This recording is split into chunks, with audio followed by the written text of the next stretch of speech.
星光伴讀中國人的自豪時刻，作者馮偉剛。美國總統特朗普5月13號至15號去我國進行國事訪問，唔夠一個禮拜，俄羅斯總統普京就喺5月19號至到20號又嚟咗北京。普京此行係去2000年成為俄羅斯總統之後第25次訪華，可以見到呢一個核子大國嘅總統對我國嘅重視。兩位聯合國安理會常任理事國嘅總統先後到嚟，已經有多位評論界嘅前輩撰寫紅文講述當中嘅意義，筆者唔敢九尾續貂，反而想點出4個事實。事實一，特朗普兒媳勞拉返到美國之後，大力推薦我國嘅長城。勞拉喺美國嘅電視節目嗰度回想中國之行嘅時候，佢話長城太過震撼啦，佢去嘅係耆田峪長城。佢感嘆中國幾千年嘅歷史有太多值得一睇嘅嘢，並且表示對比只有250年歷史嘅美國，中國之行令人驚嘆。佢強烈推薦大家去長城嗰度打卡。事實二，普京今次嘅訪問出現溫情嘅一幕。普京同我國25歲工程師彭拜喺北京釣魚台國賓館會面，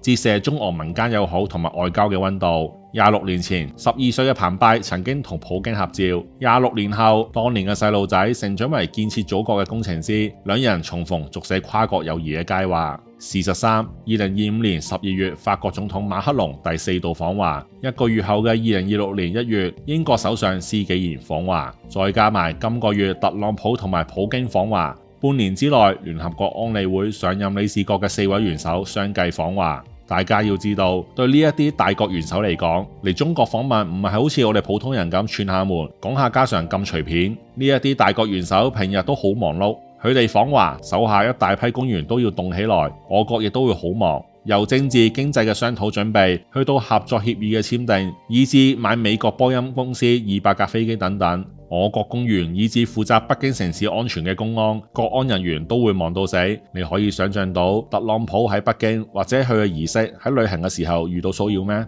或者好似特區公員訪英遇到黃絲一樣，俾人拍打或者攔咗佢嘅座駕咩？呢3個事實說明，只有5個常任理事國嘅安理會成員，除咗我國自身之外，其他4常都好重視我國，佢哋都想聽下北京點樣睇。咁樣同昔日嘅國際社會，只需要考慮華盛頓點樣睇，不可同日而語。至於普京本人或者特朗普儀式嘅柔性外交，亦都凸顯咗大國領袖或者佢屋企人對我國嘅重視。事實4，當國家主席習近平同埋美國總統特朗普舉行會談嘅時候話，要合力避免所謂修昔底德陷阱，咁樣等同特朗普同埋全世界講，中國今日已經可以平視美國，甚至係平起平坐啦。雖然筆者一直對平起平坐呢一個講法持審慎嘅態度，美國喺科技方面確實係一枝獨秀，美國嘅金融技術更加可以喺一夜間令一個國家破產。1997年嘅金融風暴對於亞洲各國摧枯拉朽式嘅破壞記憶猶新，當年韓國人要排隊賣金以支持瀕臨破產嘅國家財政。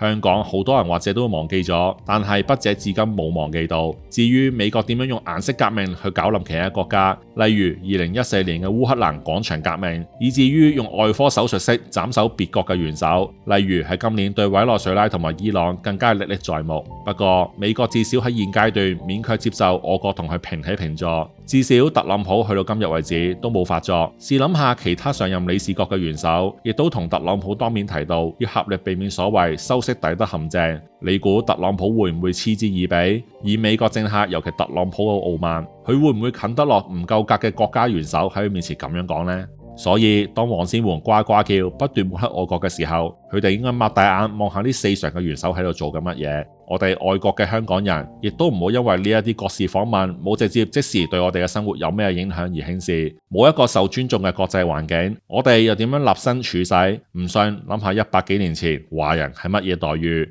諗下仲喺1970年代嘅時候，英國殖民地者又係點樣對待香港人？